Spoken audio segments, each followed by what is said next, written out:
let me share you one other PPT, um, which is the main agenda of today's workshop, right? And that is theory building and conceptual development of model. Okay, and this is how I would be proceeding further.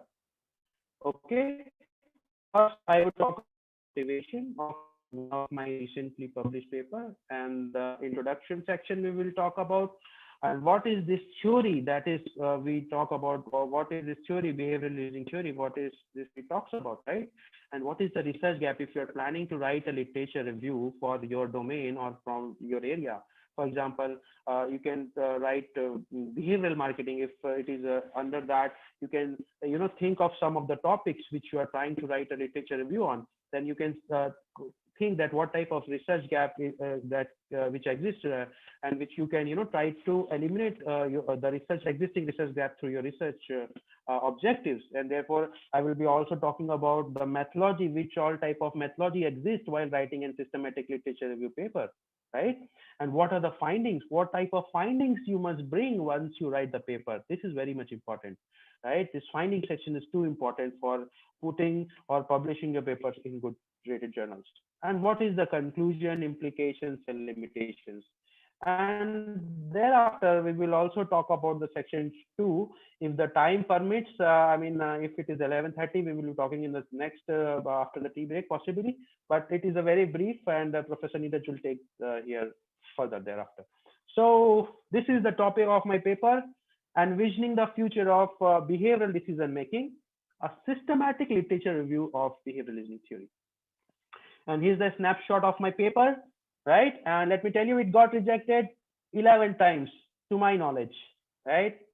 And so the main agenda, what is the theory? What is the theory? So a complex definition given by psychology professor Kerlinger in 1979 as a theory represents a set of different interlinked definitions, measures, and opinions that jointly convey a systematic viewpoint for explaining the given phenomena. Sounds too complex, isn't it? Yeah. So let me bring you to the science domain to understand what is a theory. So you must have heard about Einstein's theory of relativity in your childhood, at least in the 10th and 11th class. Nowadays, even this has been taught much earlier, right? Newton's theory of gravitation. So there is a word theory in this, right? And what they told, like they have told that even if you talk about the force is equals to mass into acceleration, or force is equals to gravitational force is equals to g m1 m2 by r squared. These formulas you might have recalled right now, right? So these all things have shown the relationship of force between the radius and the masses, right? And this type of things is very much similar in social science as well. So to explain you further what basically is a theory is, so there is a flow theory given by Csikszentmihalyi in 1990. What basically this theory tells you is, if I ask you to say the table of 2, so you will say it once for fun. All of you are PhD at least, and in the journey of getting a PhD, right? So you will say 2 1s are 2, 2 2s are 2, 2 3s are 6, 2 4s are 8, 2 5s are 10, 2 6s are 12, 2 7s are 14, and 2 8s are 16, 2 9s are 18, and 2 10s are 20. And if I ask you to say that again, I definitely know that almost half of you would not say this. And if I ask you to say 5 times or 10 times the table of 2, right? So you will be completely bored by saying this. So what this flow theory says, that if your skills is greater than your challenge level, it will either lead to boredom and relaxation, right?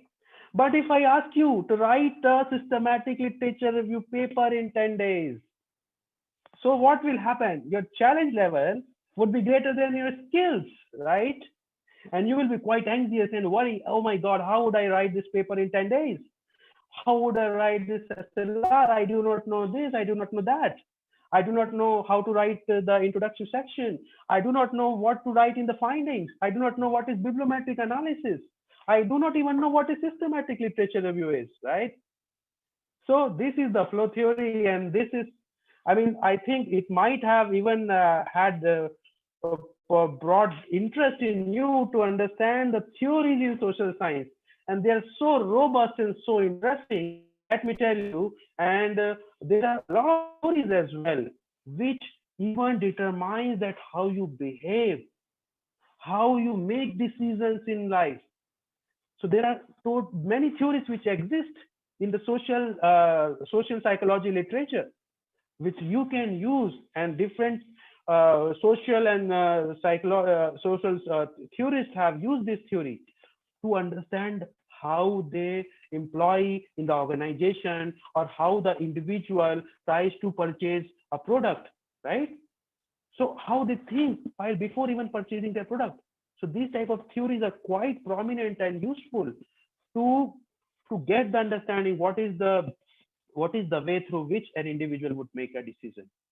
Unfortunately, let me tell you, there are many theories. Like one of the theories, theory of reasoned action, theory of planned behavior. I mean, you might have definitely come across what is this theory of planned behavior, right? If not, no matter, I will tell you this in brief in the subsequent slide. And there are also technology acceptance model, right? And there are a much advanced version of technology acceptance model as well, like UTA, 2, Unified Theory of Technology and Use of Technology, right?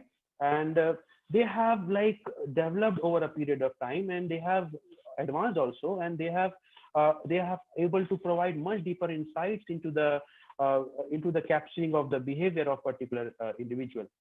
So basically, in simpler terms, Silverman has told that basically a theory helps us to understand and predict the relationship between two variables in a given phenomena. Suppose if you want to purchase a car, so basically there would be some amount of variables in your brain which would, through different cognitive routes, you will try to say, okay, I will purchase this car and I will purchase that car. This is how you will make decisions.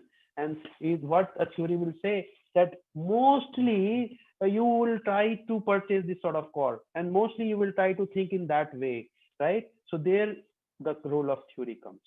And these theories have a wide acceptability, let me tell you, in academia, because they are very much robust, right?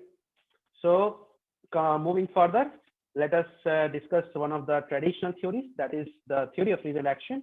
And this I have taken from Professor Neeraj video, and it is one of the good way to understand what basically is the theory. So basically, in theory, in social sciences, it is basically the relationship among the variables, right? Just like you are an individual, you consider in social science as variable individual, and and in social science as a variable, you will have some friends. Similarly, this variable will have another sort of variable which will have impact on that particular variable, which is known as behavioral intention, as you also have some impact on you from your friends and your family members, correct? And this will lead you to perform any particular behavior, right? And these friends will have further impact from some other friend, from their parents, right? So here in the social science domain, this association of variables is a theory or a theoretical model, right? So basically, this theory would say, yes, behavioral beliefs will impact the attitude in a positive format. Therefore, also the normative belief will impact the subjective norm, and this attitude and subjective norm would impact your behavioral intention, and this behavioral intention will finally lead to the performance of a behavior. And this theory is known as theory of reasoned action. And this has been given by two scientists, Fishburne and Axen. Scientists, I mean, they are the professors, like, and this is the theory of planned behavior, which you all might be knowing, I think so.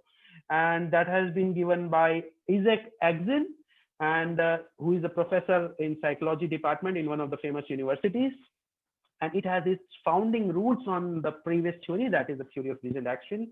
And the basic idea of that theory is your intention leads to the action. So this is the idea of those theories.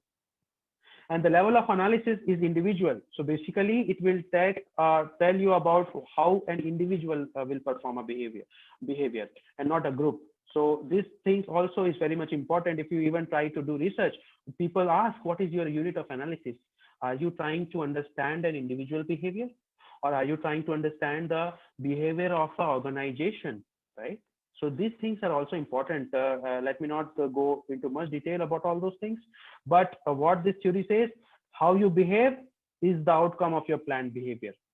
So you might have like thought that why some of us don't eat non-veg, right? So that has not been developed over a period of time. That has been developed over a series of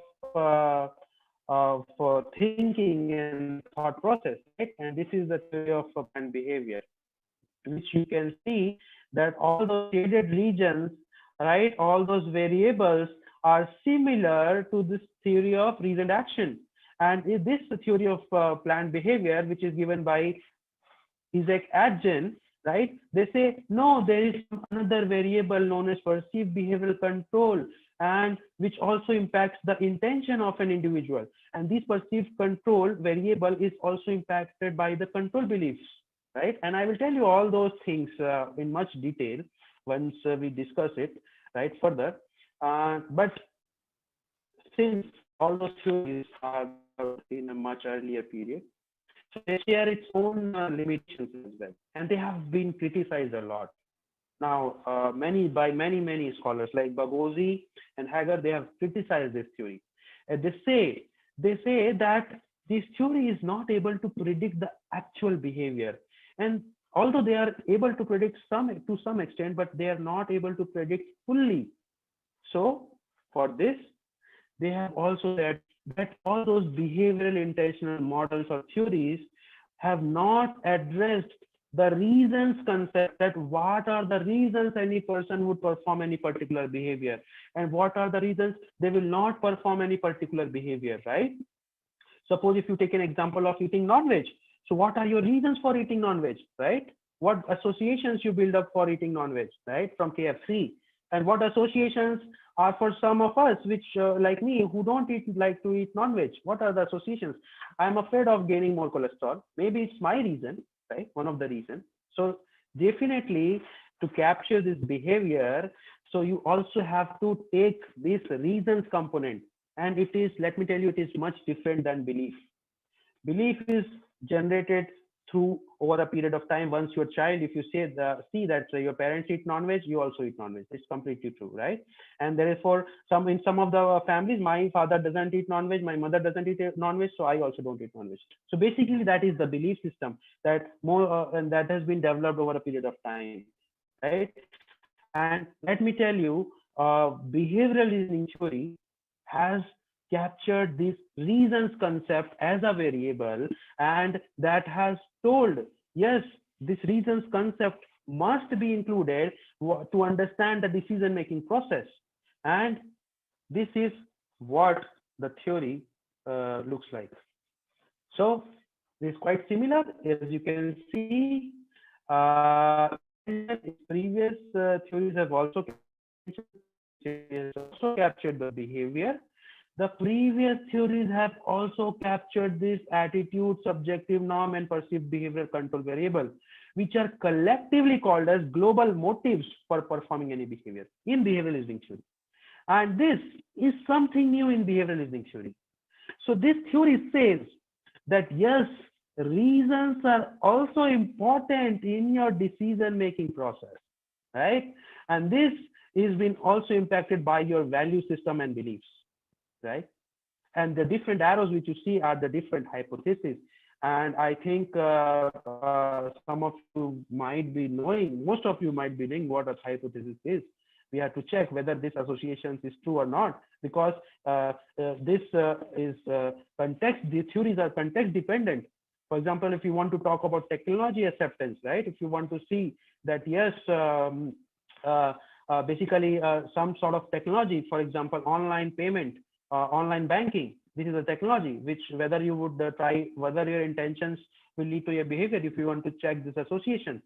So it may be not, this hypothesis may not be true, And in some context, in some other example, let me say, for eating non-veg, it is a very basic example, but your intention will drive to eat non-veg will drive your behavior of eating non-veg, right? And this is something new in behavioral reasoning theory. And let me tell you one thing more about behavioral reasoning theory. So these beliefs and values and these reasons are context dependent. And in earlier theories, the theory of planned behavior, theory of reasoned action, the technology acceptance model, talk more, the variables are not context dependent. What do you mean by context dependent? Context means if you are a scholar of marketing, you may think and you may take reasons for, buying or purchasing a product, right? Maybe some different, and reasons for not purchasing a product may be different, right? And for example, for some of the scholars, if we talk about in the hotel industry, if they want to see, they are working in the tourism sector, doing some research in the tourism sector, they want to see what are the reasons for staying in a five-star hotel. So there would be luxury and good safety, because COVID is there. Only safety protocols are being maintained or not, right? So these are the things which you have to think about. And what are the reasons against? That is quite pricey. That particular hotels, five-star hotels are quite pricey. So this would be your reason against, right? And this is how basically you would like to think and make the decision for staying in a five-star hotel. So let me tell you about all those variables in much detail, right?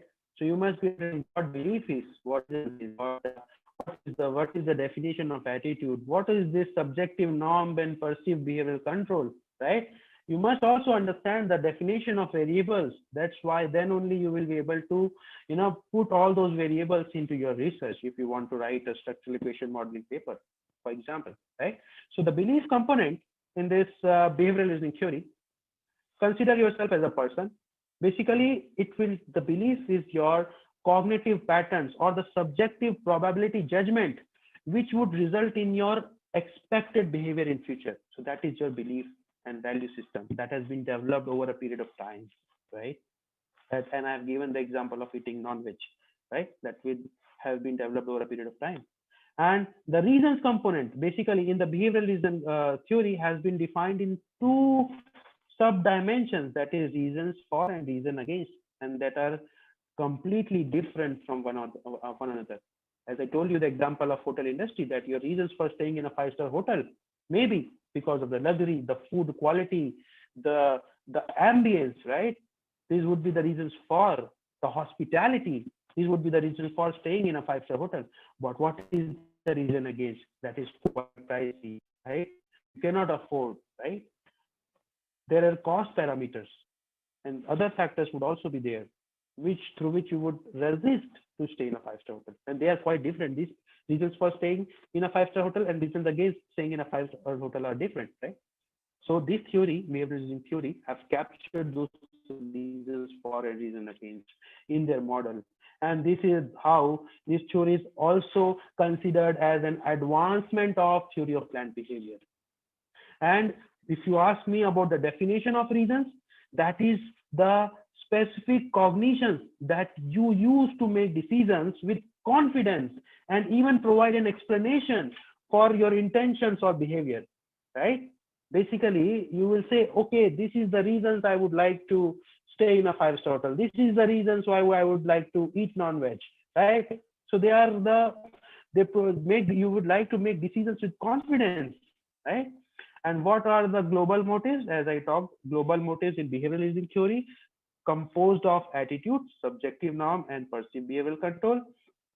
And attitude is like, it is very common, and all of us know that you have a positive attitude we generally talk about, right? But if you talk about in terms of definition, it signifies the global choice of performing a behavior, right? One of the key components to perform a behavior. And subjective norm refers to basically the global peer social pressure. For example, if you want to buy a laptop, if you see that most of you uses Windows laptop, right? Most of the scholars. But let me tell you, I use a different laptop, right? I'm not using a Windows laptop. So basically, but this may be different for you and this may be different for me. And that's why we will see that these subjective norms, whether will lead to the intentions, right, to perform a behavior or not. So similarly, in your case as well, so subjective norm will depend upon the global peer pressure. Okay, so most of us are using Android. Some of or most of the other people are using Apple phone, right? Right. So this type of global social peer pressure is very much important once you make the decision. And what is this perceived behavioral control? Is the person's ability to control the behavior. So let me tell you, if you see again the example of non-veg. So if you see 5 people are eating non-veg, and in your family nobody eats non-veg, but these 5 people around you in your hostel are eating non-veg, you will also like to have this sort of thing. Okay, let me try at least, right? So how much control you have on that behavior is very much important. So that basically is captured by perceived behavioral control. And intention is your intent or willingness to try to make efforts for performing or eating non-veg, right? And your user behavior is your actual usage of consuming any thing, any entity, or performing any behavior. For example, commuting by bike and commuting by car, or commuting by bicycle, or commuting by metro if you're living in Delhi or metro cities, right? So that is basically your actual usage or performing of your behavior. And so I have expanded all those variables beautifully, and this is a very interesting picture of behavioral reasoning theory. As you can see, a lot of hypotheses in this model, right? And intention is driven by the behavior, and attitude, subjective norm, and perceived behavioral control are impacts this intention. So this is how the actual expanded version of behavioral reasoning theory looks like. Here you see one of the variable as reasons for, and another variable as reason against. There is another variable values which I have shown you, and you can see the arrows are showing the different associations with between the each variable. Just like you have associations between your family members, between your sisters, between your brothers, between your friends. So these variables also have association, and they also have a family. Okay, and they, in a complex and in a concise format, are responsible for telling your behavior, right? They are capturing your behavior, right? And the research model, let me talk a little bit about the hypothesis. So basically, as I told, that intentions are the predictor of behavior, and that is similar to theory of reasoned action and theory of planned behavior.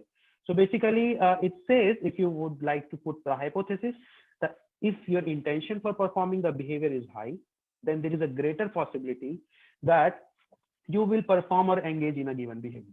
So this is hypothesis 1. Second, hypothesis A to C examines the association of attitude, subjective norm, and perceived behavioral control. And these 3 variables impact the intentions in diverse domain. And this is also similar to theory of planned behavior, which I have already shown you in the previous slides, right? And this suggests that higher are the global motives, higher is the attitude, higher is the intention to perform a behavior. Higher is the subjective norm, higher is the intention to perform a behavior. Higher is the perceived behavioral control, higher is the intention to perform a behavior. So such type of hypothesis has been framed in behavioral reasoning theory. And coming to this hypothesis 3, it talks about both reasons for and reasons against separately, and they say that it impacts the global motives. And what are those global motives? That is your attitude, subjective norm, and perceived behavioral control. And I have already mentioned that these are reasons for and reasons against has been divided into 2 broad categories, and reasons for represents the set of positive factors, reason against represent the set of negative factors. Okay, and all these hypothesis 4 examines the association between reasons for and intentions. And finally, this hypothesis 5A and B investigates the association between your beliefs or values and the reasons, both for and against, right? So this is how the hypotheses have been framed in the behavioral reasoning theory. But what happens? Since theory can be modified, there is nothing as such that theory can't be modified, but it has to go through rigorous research. So one of the scholars, Cloudy et al., and after that many other scholars, Shiva Thanu is there, from our Indian scholar. Maybe he's present also here in this the Zoom meeting as well. So Shiva Thanu is there, and they have utilized this model. This this the different model, which is similar to behavior reasoning theory, but they have not taken the subjective norm and the perceived behavioral control. They say even if you don't take these the subjective norm and perceived behavioral control, you are able to capture your behavior or individual behavior in different settings, right? So you can also think that if you would like to apply this theory, for example, behavior reasoning theory, it is not necessary to take all those variables, but you must have a literature backup as well. And you must also first say, okay, since because some of us are beginners, right? So you can say while writing the paper, yes, this type of model has also been adopted by this scholar, and hence I have also taken this type of models, and they have achieved good type of relations, and their R-square value was quite high in terms of capturing the behavior or the intentions, right? So that's why I am also taking this type of model, that is the advanced model or the extended model, you may say, right? And moving ahead, let us talk about the theoretical foundations of the BRT. That is the behavior reasoning theory. And that is heavily linked to the prior theories, as I've talked about the theory of reasoned action, theory of planned behavior. But let me tell you, there are other theories as well. While developing BRT, Westerby in 2005 has also looked upon the prior theories, and the Westerby has to put enough justification to say that yes, reasons for and reasons against are something different, right? And it is very much important to capture these reasons for and reason against. And they have taken the reference from the prior theories which have talked at least a little bit about all those reasons or the dichotomy or the pros and cons of performing the behavior. So this is the expanded version of the behavior reasoning theory. Here you see this intentions, behavior, global motives, attitude, subjective norm, perceived behavioral control is there. Reasons are there, reasons for, reason against, and which are further beliefs and values are also there, normative belief, behavior belief, and control beliefs, right? So this figure basically is presented to show you how Westerby has framed this theory and devised this theory in 2005. He said, okay, the relationship between intentions and behavior has also been captured by theory of reasoned action, theory of planned behavior, technology acceptance model, and also unified theory of acceptance and use of technology. So I am also saying that the intentions is positively associated with behavior. And again, the association of attitude and intentions and subjective norm and intentions and perceived behavioral control and intentions has been captured by some or the other prior theories. For example, if I talk about this, you see perceived behavioral control and intention, the relationship has also been shown by theory of planned behavior. And such type of associations and justifications has been provided by Westerby, right? To say, yes, my theory works. And yes, my theory is quite justified. And if I talk about these reasons for and reason against, why that has been said different in behavioral reasoning theory, and for that, the Westerby has said and referred to all those 5 theories. That is theory of explanation-based thinking, right? Field theory, this decision balance theory, reasons theory, and U-Thought. U-Thought basically says facilitating constraints and the constraining constraints, right? What are the, and again, reasons theory says, yes, reasons are very much important while making any decisions. And that reasons theory also says that, yes, both reasons for performing and not performing the behavior are different. So this type of associations was very much required for even for Westerby to just say that yes, reasons are very much important. And here is how they have also put several associations, right, in this theory. So let us quickly come to the research gap. So in my paper, although this theory is quite interesting, right, and it also provides much advanced version, and it is also referred and not yet criticized, I must say, by scholars.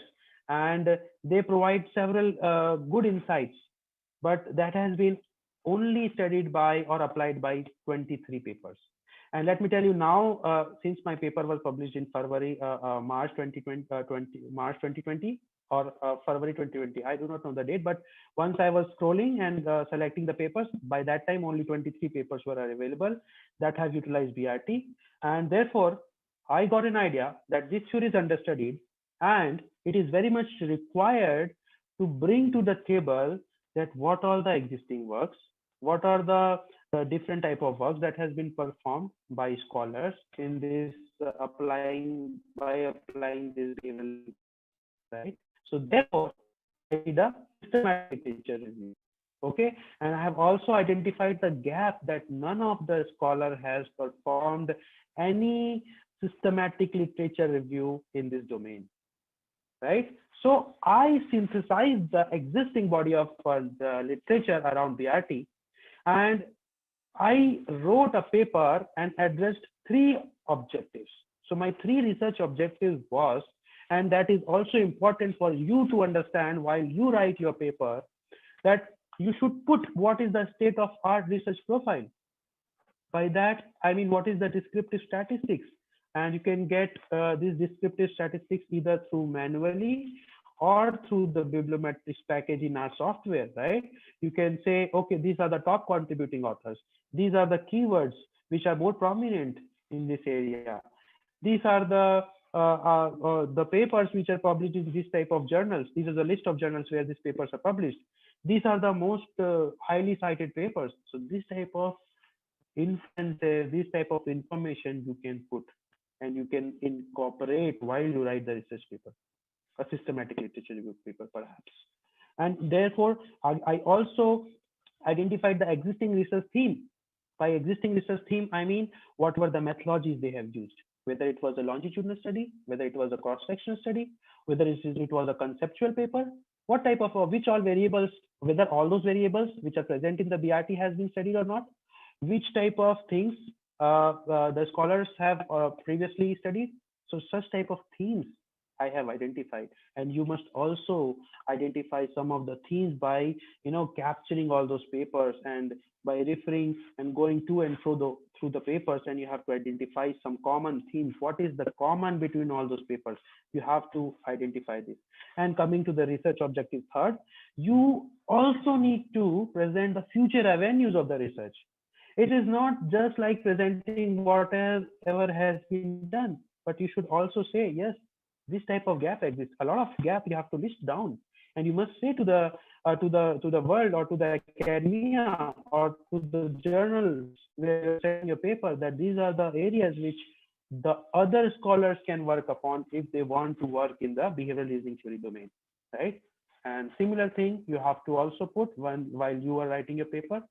And the research methodology which I used was of Rowley and Slack, and there are other methodologies for performing the literature review. Stanfield et al. Is very much common as also, and I have chosen one of those given by Rowley and Slack, which involved scanning the documents. Basically, scanning the documents involved searching the papers by entering the keywords in the different databases, Google Scholar, Scopus.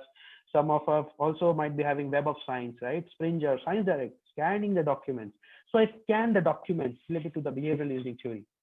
And then make notes. Making notes means collecting, downloading all those papers, on capturing what are data, right? What are journals they have been put. You can make notes not through pen and paper, but also through different, with the use of Microsoft Excel, Microsoft Word. This type of notes you can also make, right? And structuring the literature review involves that how you have thought of writing the literature review. What is the procedure you are trying to put, right? Thinking, what are the existing themes you are thinking that is emerging while reading the paper, right? So after that, you will have to write the literature review. You have to write the different sections, introduction, then thereafter you have to explain the theory. Thereafter, you have to also put what are the methodologies which you have adopted, and therefore what are the findings and what is your conclusion. stating the practical and theoretical implications and also the limitations of your work, right? And therefore, in the end, you have to put the bibliography, you have to cite all those relevant papers which you have put while writing the literature review, and just put it in the reference list. So this is basically the methodology. And this is the SLR process, that is a systematic literature review process. And I understand that this figure is quite not visible. So that's why I have enlarged it. So first, identification of the literature review topic. So I choose the behavioral reasoning theory, and you must also in the mind think right now that what are you trying to write the literature review upon, and that will come how you would be, that will come through the literature search in different databases. Suppose you are a scholar of finance, you can say what are the behavioral biases which exist in the individual investors, right? This is one of the good topic to work upon. I have again stated this example. So similarly in your area as well, even if you're a scholar of marketing, even if you're a scholar of a different strategy domain, right? So you have to think some theory, or performing the review on innovation resistance theory. There is another theory or some other theory, or even in your area, if you want to, see the impact of COVID in developing countries, you want to write a literature review. So you have to identify the keywords for that, right? And you have to then again go to the digital databases like Scopus, Google Scholar, Emerald Insights, Science Direct, Taylor and Francis, Sage, Springer, Wiley, IEEE, and there are much more, Web of Science. So you have to go right on all those databases, and you have to collect the papers which are present in all those databases. And you have to start with one database in mind to capture most of your papers. For example, if you're a scholar of management, right? So it is been said that around 95% of the papers which are peer reviewed are being captured in the are being present in the Scopus database. And we have citations for this also. And if you want to know who has which scholar said this, you can put paper, right? We have already shared the link. And thereafter, after going to all of those digital databases, you have to select the keyword. What keywords which you will use to collect those papers? For me, it was just behavioral reasoning theory. Both US and UK term was used to capture the paper. And thereafter, time frame of the study is also very, very much important, let me tell you. For example, if your topic is quite old, so you cannot capture all those 300, 400, 500 papers in your review. You have to set a boundary for that. You can say emerging trends in this domain, emerging trends in behavioral finance, and you have to set the boundary year-wise that okay, recent 10 years, whatever has been work has been done, I will try to, I would try to compact and present some insights from this existing recent works which is being performed over the 10 years, right? So something is, the time period is again very much important, and it will depend upon your topic that which time frame you are using. For me, since this theory was developed in 2005, I used the year 2005, and my paper, I have done the analysis till February, so I have taken only till February 2020. And thereafter, after downloading the papers, within the time frame, you have to exclude some of the articles, and you have to include some of those articles, and I will tell you in brief all those things in a detail in the subsequent slides. And thereafter, after including some of those articles, you will get some selected articles for your review, and you will then perform the research profile. And therefore, you will again get to know the findings. You have to write findings. You have to identify the themes. What are the future research directions? And thereafter, you will say, okay, let us conclude, and this is my implications, practical and theoretical, and then limitations. So this is the process of performing an SLR. Okay, and this is the database search syntax which I used in different databases. As you can see, this is the advanced search in Scopus database. I limited my article only to the article type. If you have Scopus access, you can completely understand what all things are. It is not rocket science. I mean, you just have to, within the click of the button also, you can just get all these things that are return only those articles which are of English language, return only articles which are present in some of the other journals, right? And similarly, if you talk about Google Scholar, there is some advanced search. Many of us don't know.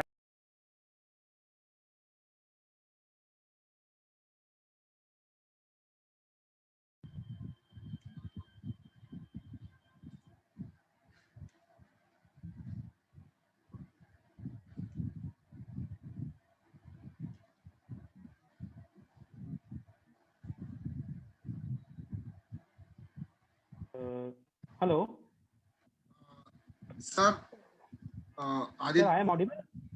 yeah, you are audible. Are you able to share your screen? Please check. Yeah. Yeah. So, were you able to listen till here? Yes, Uh, sir. It can was any of the co-hosts yes, audible sir. now? Okay. So some connection got disconnected. I mean, okay. So let us move ahead, and this is how I went through the literature search in different databases, and you can see that uh, I used Scopus database and I got 21 articles.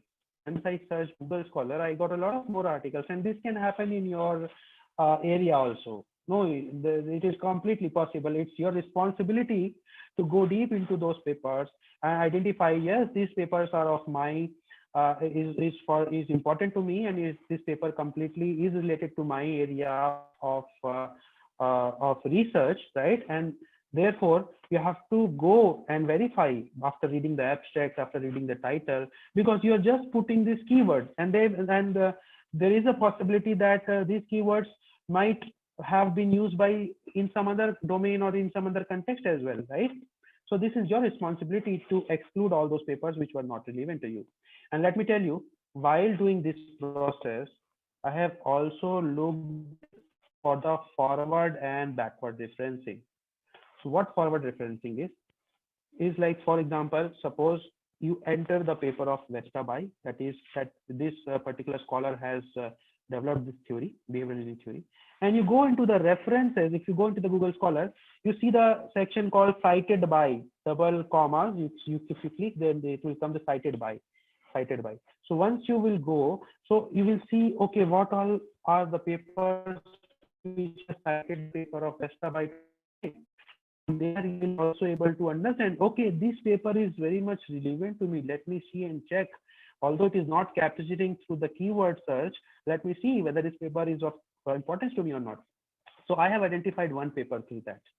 And again, through backward referencing. So what backward referencing is, suppose you are seeing one paper and you go to the references section and you see, okay, this scholar has talked about this paper, and I think this paper, although has not captured the keyword such as this, but let me check whether this paper is relevant to me. So if you go backward to that paper, and you will see, yes, this paper is relevant to me, and I would also like to, incorporate this in my research, right? So I pick that paper, and from there, in the article inclusion and article exclusion criteria, so I have taken those articles which were published before February time frame, and the languages only selected which are present in the English language, and for whatever articles they were present in the different format, those only articles I have taken, and articles had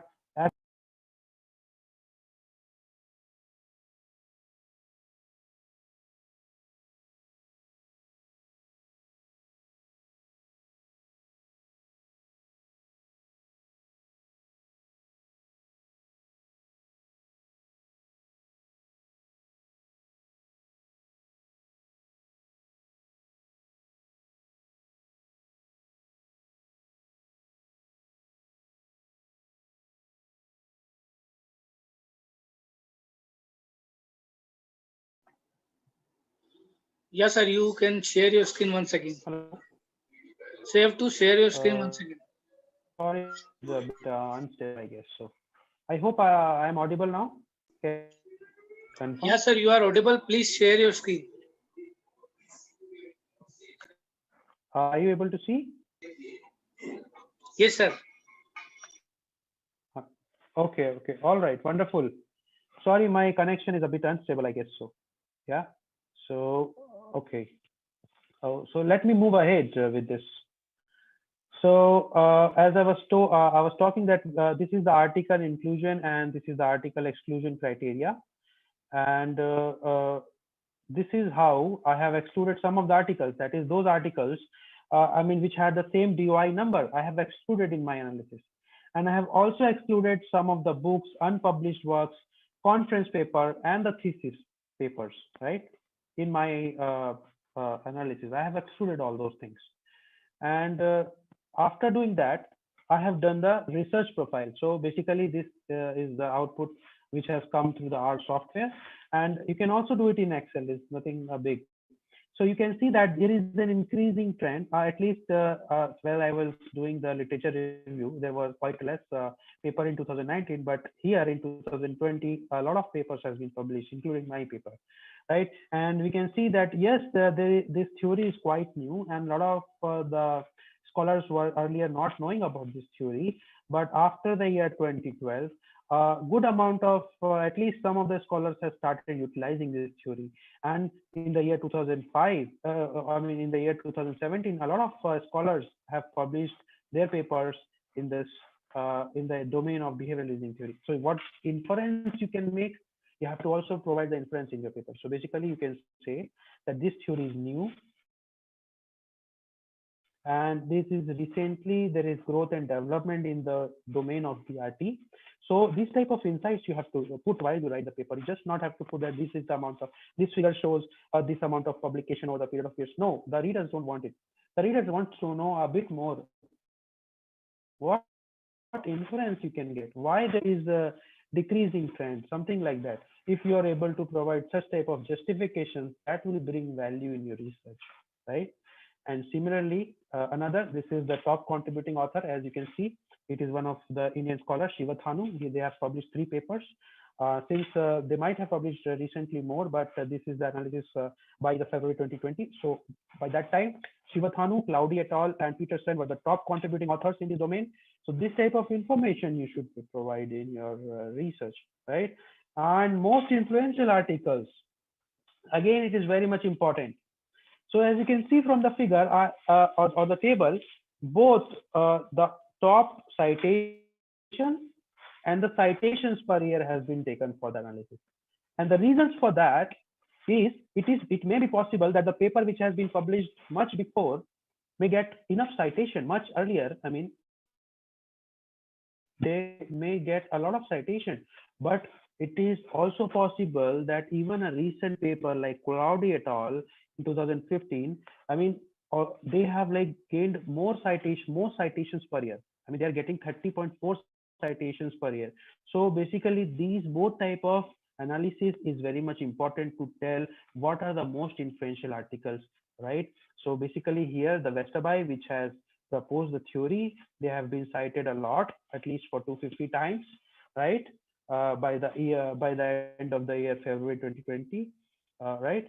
So, and also you see that Cloudy et al. Have been cited prominently by the scholars. And I have also taken this, the most influential journals, and which is very much important to know that all these journals, out of all these journals, I mean, there are 3 journals: Journal of Retailing and Consumer Services, Journal of Managerial Psychology, Journal of Macro Marketing. They are all A or A star journals. They have, you know, utilized this theory and they have published the papers. So if you are a scholar, if you want to know that which type of journals you should target, so this type of analysis is again important to put or place your research, right? Okay, and let me tell you one more important insights which you can provide in your literature review. All of these, there is something called H index, which you can go through, and which basically tells how good is that particular journal. Okay, and by that, what you can say that, let me tell you, in my case, all of these journals are more than 20 years old. Okay, once they are launched, they are more than 20 old, and they have the H index greater than 20. So basically, Hirish in the year 2005, they said that if a journal over the period of 20 years, their H index is more than 20, then it is a reputable journal. So almost all of these journals were reputable, and this type of insights also you can put that all those BRT literature has been captured by good rated journals. That means that yes, the BRT is gaining prominence and acceptance, right? So such type of information you can also provide. And further, I also, this is not in my paper, but I have also performed this keyword statistics. And let me tell you one thing more. There may be a possibility that this figure might not be loved by your reviewers once you send the paper. And this has happened to me, and a lot of things also I have incorporated in my paper. So I delivered a lot, but the reviewer said, no, you should remove this. So I have also put this type of figures, and you can see this is the word cloud of the keywords section of the paper, and also the word cloud of the from the title sections of the paper, which were appearing prominently. And through the size, you can see that if this keyword has a lot of is a bigger size, that means that has been occurred more and more in the behavioral reasoning theory paper. And as you can see from the figure as well, that a lot of scholars have utilized PLS SEM methodology, right? And different types of domains they have worked upon, like clothing sector, right? Hospital sector, and the sustainability has also been thought about, right? And different sustainable consumption has also been, studied by the researchers. Branding, the ethical branding has been talked about in the research. In terms of mobile payments, right? Mobile banking, this type of things has been also talked about in the paper by scholars related to the behavioral reasoning theory domain. So your agenda should not to put this figure just as like it. You should understand what this basically the keyword statistics is telling you about, right? If I talk about the title, you see there are again the behavioral reasoning theory is most of the authors have put behavioral reasoning theory in the title, and they have talked most of the articles talked about the consumers, their intentions to perform the behavior, right? They have focused upon the young people, right? And what the consumption, again they have studied the consumption aspect. They have worked upon the non-profit sector, right? So such type of information you should try to extract by this type of analysis. Okay, and here is the country-wise collaboration, and let me tell you the USA authors are again high in this domain as well, and we are not far behind. We are also published at least 8 papers or eight authors were worked on publishing the papers in the behavioral reasoning theory domain, and thereafter United Kingdom, Ireland, and other countries have contributed reasoning theory later. And this is how you get this figure through our software again. And this is how you see that how the authors have collaborated from one country to another country, right? So if you talk about India, I mean, my paper was published from one of the author from Norway, but while performing the literature review, since it was not published, so there is no any linkage from any other country like Norway. But here you can see that the scholar of USA has collaborated with the Australian scholar, and the scholar of USA has also collaborated with the scholar of Ireland. So you can see that cross-country collaboration is quite good in the behavioral reasoning theory domain, and which again tells that yes, this theory has been widely accepted in different domains, in different countries, and different scholars are working towards this theory. So such type of insights you should bring, right? And coming to the research objective 2, sorry, research objective 2, what I did is I identified the themes. And how I identified the themes is through the content analysis. I read all those papers. I checked upon all the conclusion sections independently and made a Microsoft Excel. In Microsoft Excel, I entered the different types of. Yes, Nila sir. Hello. Yes, sir. Hello. Aditya, Yes, sir. can we pause here? Can we stop here? Yeah, Because sure. No I issue, see sir. still there is a lot. Yeah. Okay. All right, sir. All right. Hello. So let me stop my screen share and yeah.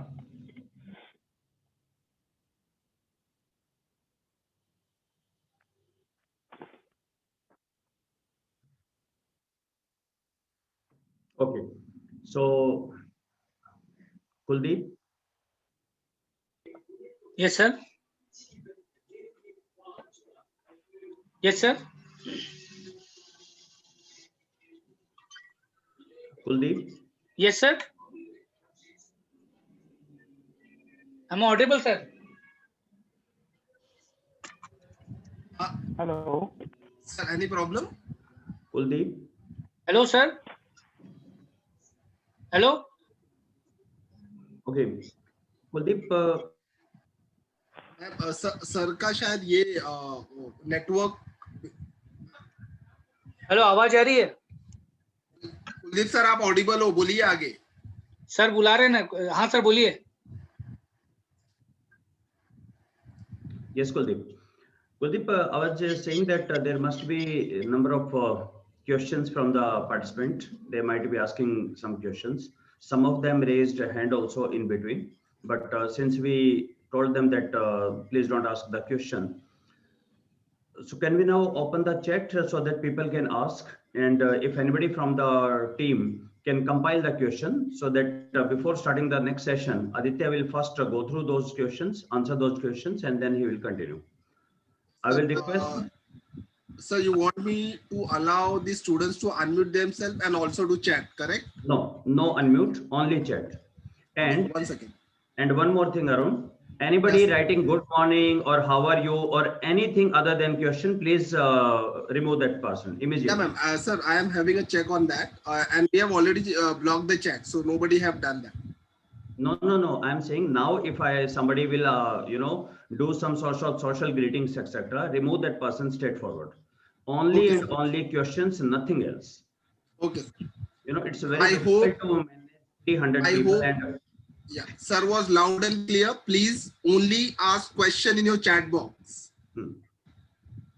So 1 second, I'll just do that thing. Okay, so we will take Arun. I think we need not to log out. We can leave it as such, and we can start at 12.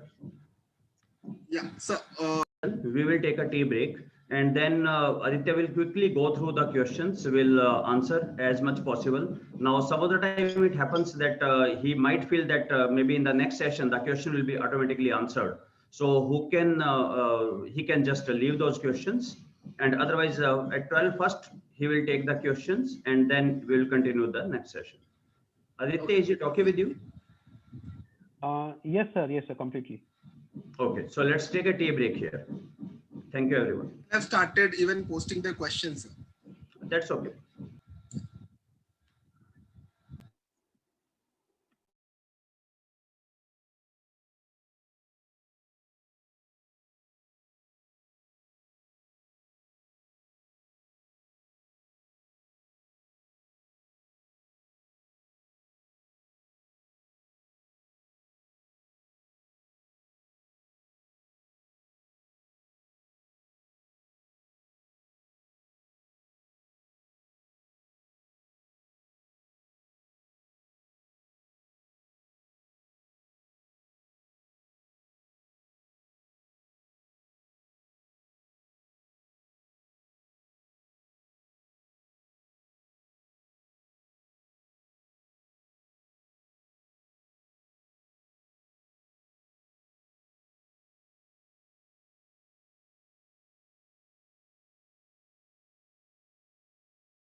Neeraj sir, you want me to keep the chat on or I should disable it right now?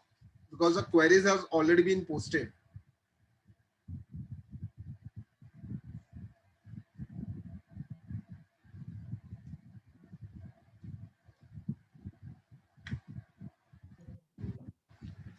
Yeah, good noon.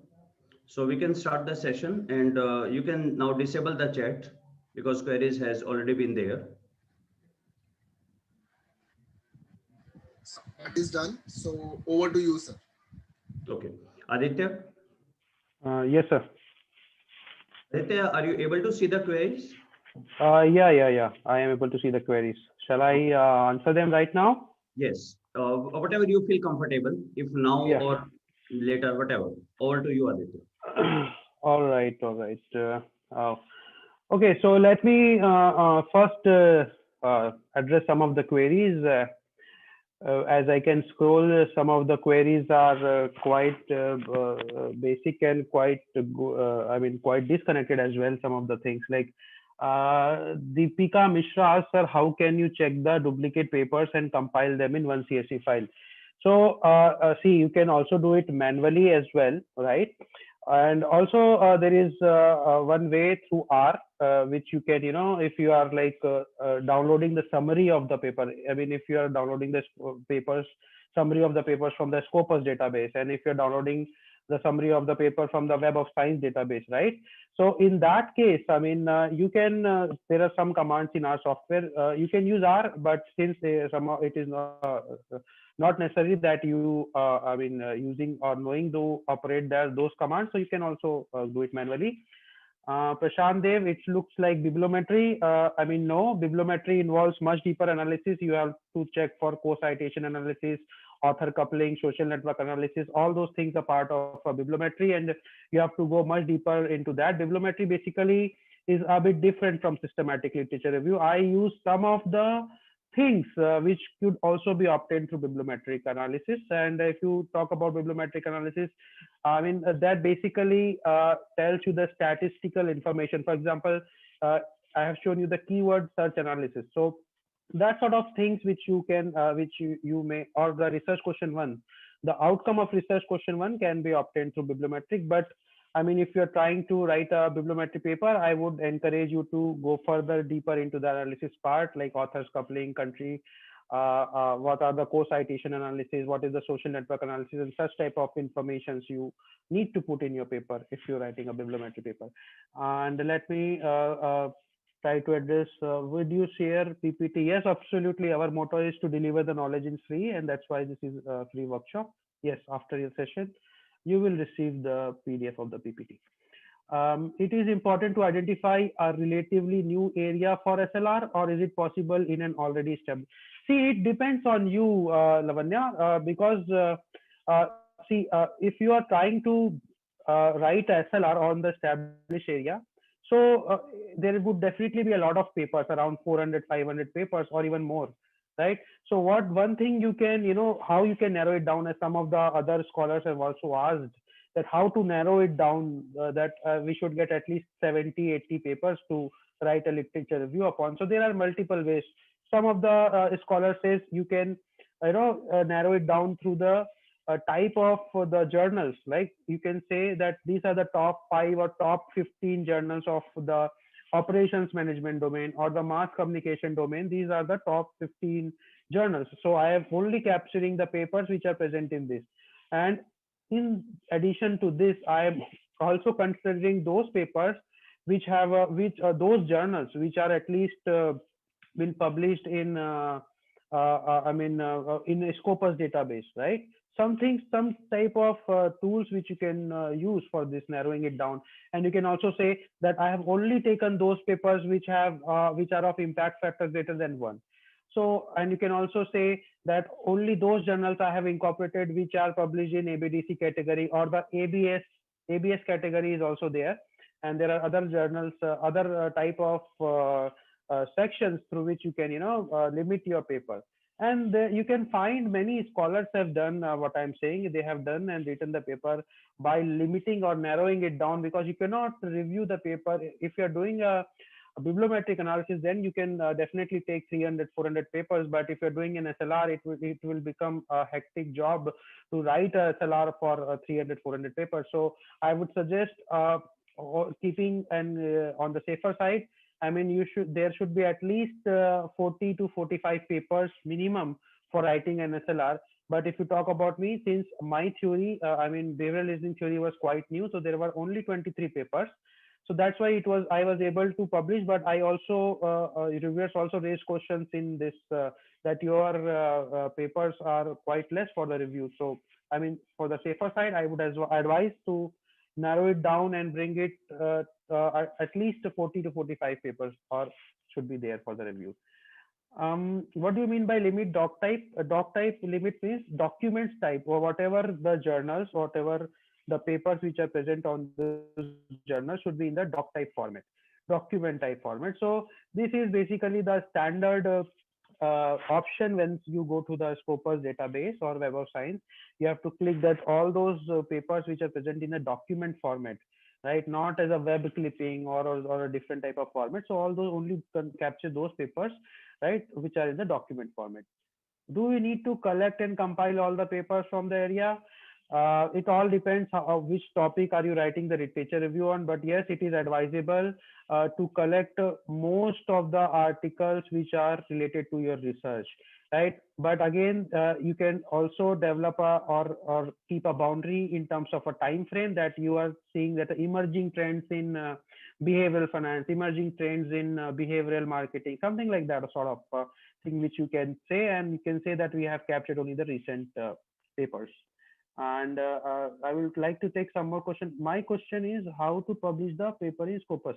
I will tell you about this, and I have been completely telling how to publish this paper, and I will tell in the end of my session what are the advisable ways to identify the keywords. So you have to read a lot. For example, if you are a scholar of behavioral finance, you have to see the terms related to the behavioral finance and the papers which are using those type of terms, right? If you are talking about the tourism industry, you have to use the keywords hotel, you have to check the keywords restaurant, you have to again check the keywords tourism, right? This type of keywords, it is coming to my mind. And similarly, but there is a possibility I might miss some of those keywords.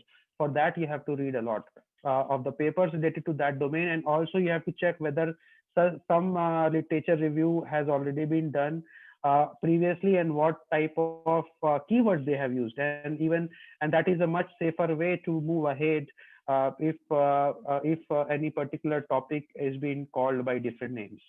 How bibliometric studies are different, I have already told. Bibliometric analysis is a bit different from SLR. Sir, what if there are multiple theories on a topic? We want to explore all the areas to show the gap.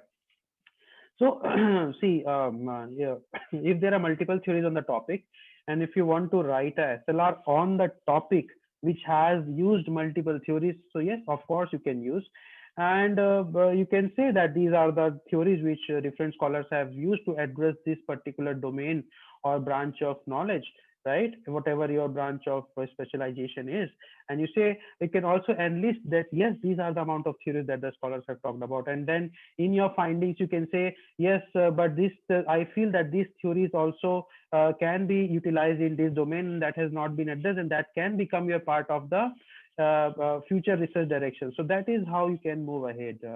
Also, let us know what were the general analysis since which are made on the literature. General analysis which are made on the literature, you can read my paper, and I have been talking about that in detail in this workshop as well. It is mandatory to take from all the databases. Yes, it is advisable not to miss the relevant paper, because what happens once you send the paper in a good journal, so there is a possibility that already those scholars which has published in that particular area recently, your paper would possibly go to that scholar or the author, right?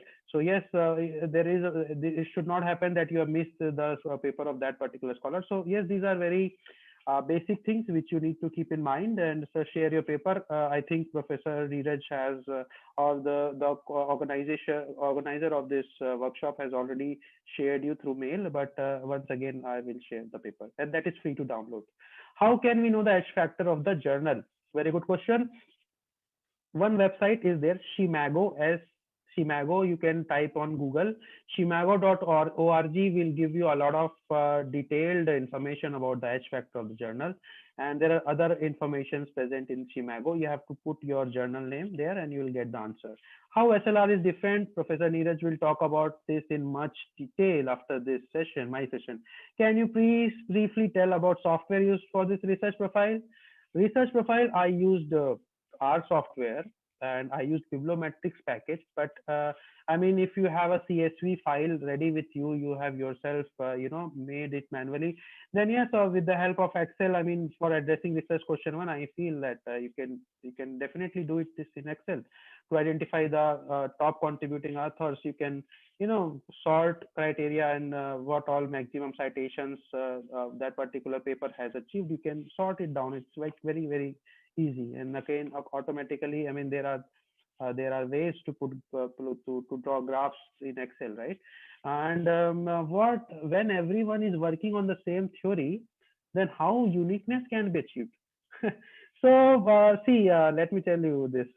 When everyone is working on the same theory, how I mean, if in your area, if somebody is utilizing TAM, okay, so why not utilize UTA UT2, and why not add some more variables to that theory? Why not try to incorporate some more variables? Why not you can incorporate some mediation, or why not you can see the effect of moderating variables? There's always a possibility for newness, but yes, if some topic is overtly exploited, then I must say you have to think a lot, or you have to change that particular theory. And there are a lot of theories which you can use for performing your analysis. Sir, how can we find out already available SLR in particular area? I mean, this is through Google search for sure. I mean, go to scholar.google.com, write the keywords. For example, if you want to search for the tourism industry, like you want to see, if you want to write a literature review that how the SMEs has what SMEs have faced due to the COVID crisis, what are the impact on the SMEs, then you have to write SMEs or small and medium scale enterprises and bracket, then and corona bracket or COVID. Such type of keywords you have to use in the Google search. And review, just also put a and then just write review. I mean, these are very basic questions, and if you would say that, okay, return only those papers which have review in the title, review word in the title, so you will automatically get to know, yes, whether somebody has done the impact on SMEs due to COVID-19, right? And whether they have performed any reviews. So just also incorporate the word review in the search, you will get it. Hello, sir. It was informative session. Thank you. Could you please tell me the paper that you cited that majority of papers are in Scopus? See, for this, you have to read my paper. I have mentioned this. You have mentioned that most of the paper are in Scopus. Yes, absolutely. I have mentioned it. For already established areas, there may be more than 300, 400 relevant research papers. Yes, correct. Kala, how does one narrow it down? So I told you that there are many ways you can narrow it down, and I hope you have got the answer. How can we filter the papers on the basis of H index? Once you write a paper, you also have to, how papers are connected. These things you have to also understand. And one of the ways which you can think of, combining it is through the themes. And how is through, like for me, I identified two themes: methodology and context. And there were what were the study variables which were used. So the methodologies, what type of methodology scholars have used? For example, let me tell you that most of the scholars have used cross-sectional studies, have published their papers by using cross-sectional studies. Out of 23 papers, 21 scholar papers have used this cross-sectional analysis. So these type of things you can also put in your papers, and you can say that, okay, see, these are the amounts. Rohan, you raised the hand, and let me tell you, I will address your queries. You can put it chat box after a while. So a lot of scholars have used very less scholars have used the longitudinal designs, right? And some of the themes, like if you see one of the themes like mediation and moderation was not popular. Thus, this type of analysis you have to bring into the table once you write the paper, right? So you may say that only this paper of this amount of paper have published and considered the moderation effect or the mediation effect. These type of moderators were used in this particular by this scholar. Such type of information you have to put while writing your research paper. And in my paper, we all identified that different geographical cultures and demographic context, like for example, European regions and Asian regions have published more papers, right? So this type of information you have to put and bring while you write the paper. And also you have to club the literature. So I also clubbed the literature on the basis of context. For example, as in my paper, I have clubbed them on the basis, all those 23 papers I have clubbed in the form of five diverse broad domains. For example, digital service. So that incorporated papers of mobile learning, mobile banking, online beauty box subscription, so Internet of Things based variables, right? So I have clubbed and formed and put it in a category known as digital service. So this is how you have also to identify in your paper a set of paper once you get. So what are the, how can I, club those things? And you can say, okay, this type of paper talks about digital service. This type of paper talks about charity, right? This type of paper talks about sustainability. And in sustainability also, people have talked about sustainable transportation, sustainable clothing, renewable energy system. So such type of thought process you need to develop once you are, trying to compile or, combine such some of the papers in your domain once you write a literature review. And there were also papers of employee behavior. So there are possibility of what are the reasons or intentions for error reporting in the workplace organization. So this is related to the employee behavior. Technological change, what is the intention to adopt any particular technology, right? So these type of papers, and similarly whistleblowing policy in the organization. So basically this is the related to, all are related to the employee behavior. So such type of you need to bring such type of combinations in your analysis. Moving ahead, another broad theme was study variables. So what I did is I made a Excel and I just put all the variables which are there in the behavior reasoning theory, and like beliefs, values, reasons for, reason against, attitude, intention, subjective norm, perceived behavioral control, and behavior. So in each column, I have like ticked, okay, this particular paper have used all those variables. This particular paper have chosen only reasons for, reason against, attitude, and intention, but left the other variables. So such type of things also I have performed. So you also have to perform, and you can also perform such type of analysis. And in my paper, as you can see, that I have said that out of 23 articles, only 13 articles used values and belief construct of the BRT, right? And even in that, values, this is a context dependent variable, values. So openness to change, values were measured through openness to change variable, and that was the most frequent predictor of the values and belief component. And several scholars have used other variables to measure these values and beliefs, right? And similarly, if I talk about reasons for, so reasons for construct was chosen by 21 papers, and reason against was chosen by 86.96% of the articles, right? They have included this type of only this type of variables. So let me tell you, I also looked upon the type of analysis in terms of second order construct. So most of you might be knowing what is a second order construct, right? So, and I will be talking about and showing you how, what is a second order construct in the subsequent slide. And you can see that out of the 23 articles, only 6 articles use second order construct, and which are being listed. So this type of information you can provide, right? And if I talk about the global motives, attitude was a prominent usage for measuring this. And if you see subjective norm and perceived behavioral control, that were used only by 7 articles each. And in addition to this, many scholars have used this intentions, right? And if you talk about this, the final behavior, since behavior is very difficult to capture, final behavior, that's why people use only intentions, and they say that intentions are the closest predictor of the behavior. So for that reason, very few scholars have utilized the behave to measure the actual behavior, right? And this is how I have listed all those variables. Like for example, for measuring this beliefs and values, um, just wait. For measuring these beliefs and values, see, several scholars have used achievement to measure the beliefs and values, benevolence, consumer values, right? Extrinsic, personal, intrinsic, universalism to measure beliefs and values. So since this is a context, these values and beliefs are context dependent. So in different contexts, the scholars have used different measures to to capture the values of the individual, right?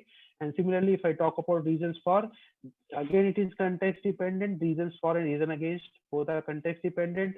As you can see, there are different types of reasons for performing any behavior: environmental benefits, financial benefits, right, learning autonomy, right, and social influence. Such type of variables have used to measure the reasons for, and I have also listed down with proper referencing in my paper.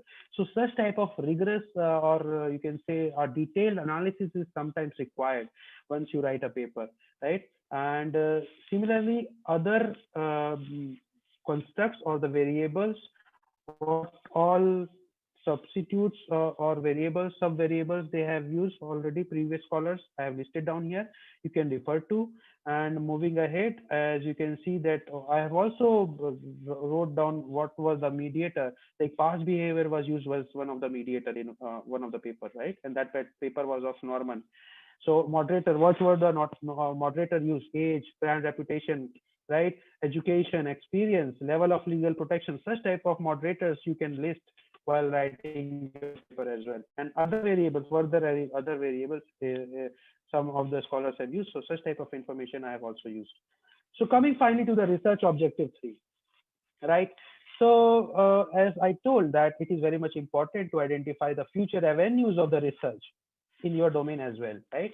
So I identified 7 categories which are maybe used as a future research direction. One is the integration of BRT, that is integration of behavioral reasoning theory. And several scholars have also told that you can also utilize as well that innovation resistance theory can be linked with behavioral reasoning theory. And they say that, okay, for measuring reason against, you can combine this innovation resistance theory with behavioral reasoning theory and perform your analysis. And that is quite much possible. And that is known as a macro theory by scholars, right? So this type of things is possible. And scholars can again combine other theories as well. TAM, technology acceptance model. How can the variables of technology acceptance model linked through this behavioral reasoning theory? That can be possible. And even the theory of basic human values given by Schwartz, and they talk about 12 basic human values which can be incorporated in terms of the values for measuring the values and belief system in the behavioral reasoning theory. This is again a future research direction. And one more thing is the terms of study design. As I told that most of the scholars have used cross-sectional methodology in their paper, and very few have used the longitudinal methodology. So advancement can be done by applying other methodologies, by incorporating ethnography, by incorporating conceptual models, conceptual papers one can write, okay, and such hierarchical way or different type of methodology people can use to, develop this paper further or develop papers which they want to write. And again, mediation and moderation, I talked about that very few of the scholars have addressed. So if you want to do any research related to BRT, then definitely you must include all those moderators which will come through the review of literature, which you think that yes, this type of moderator is very much important and that has not been addressed. So you can utilize those things in your paper if you want to write a structural equation modeling based paper, right? And target population, as you can see that in keyword statistics, youth word came. So some of have have studied the binge drinking, why a particular youth enters into the binge drinking. One of the paper is there. So you can also focus on the elderly part or some specific age group. This type of research you can do, right? And again, there is a future way population is also in terms of the location. I mean, you can see the same impact which has been done in the US. You can see the impact on the India, whether it is different or similar. Such type of things is also possible. And since BRT is a context dependent theory, so different types of context which has not been used may be applied and used this theory, behavioral theory, in their context. For example, let me tell you, I have used this context in the operations management domain, since I am the scholar of operations management. And before me, I mean, no scholar have used this this theory in context of operations management, right? And let us come to this conclusion. So I addressed research question one, or research objective one, by presenting the very latest in the research domain, by placing what are the top contributing authors, what are the statistics, which all journals this BRT related research has been published. So such type of informations I have placed and addressed through research question one. And research question two was done by identifying two key research theme: methodology and context, and the study variables, right? And we have seen how I have done that. And research question three is very much important for all the papers. I mean, if you are trying to write a paper, you definitely have to put what are the future advancements in this particular domain of knowledge. So in terms of theory building and theory testing as well, theory building, that is integration of some other theories with BRT, and inclusion of external constructs, right? Some of the other variables which can be incorporated, that type of things I have talked in this previous slide. And theory testing is like moderators, mediators, and different contexts. Testing the theory in different contexts can be done, right? And coming to the implications, yes, we have both theoretical and practical implications. And this SLR will allow the scholars to understand that how this BRT has been grown over a period of time since 2005, right? And also those scholars which are interested to work or apply this behavioral theory in their domain, they can understand this. Yes, in my domain, this theory has not been utilized, and this is quite similar to theory of plant behavior.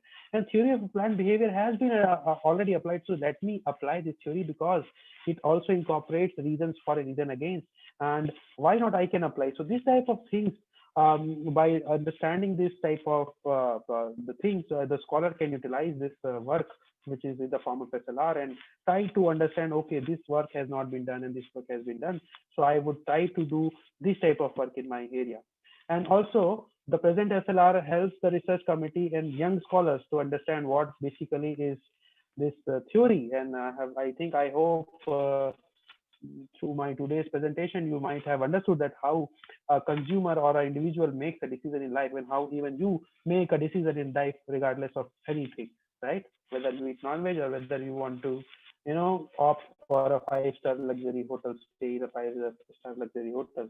Coming to the practical implications, yes, practitioners can utilize this to understand how individual makes decisions, and how to particular place the product in different markets, right? If we want to see that purchasing behavior of this diaper, right, or the purchasing behavior of the thermometer in COVID times, right? So if they want to see how an individual makes the decision, so this type of theories can be adopted, right? And different type of empirical settings, as I've told you, people can adopt this theory to understand it. And some of the limitations, as you also pointed out in the chat box, we have only taken articles which are present in English, and this is one of the limitations. But and also we have not included the conference proceedings. And since one of the scholars or the participants asked that you have deliberately excluded, and yes, I agree that this is one of my limitations. And yes, there may be very beautiful insights which can also be through conference proceedings, right, or book chapters or the thesis as well. But yes, this is one of the limitations I can say, and that I have acknowledged as well through my research. And these are some of the references which I have used in my paper.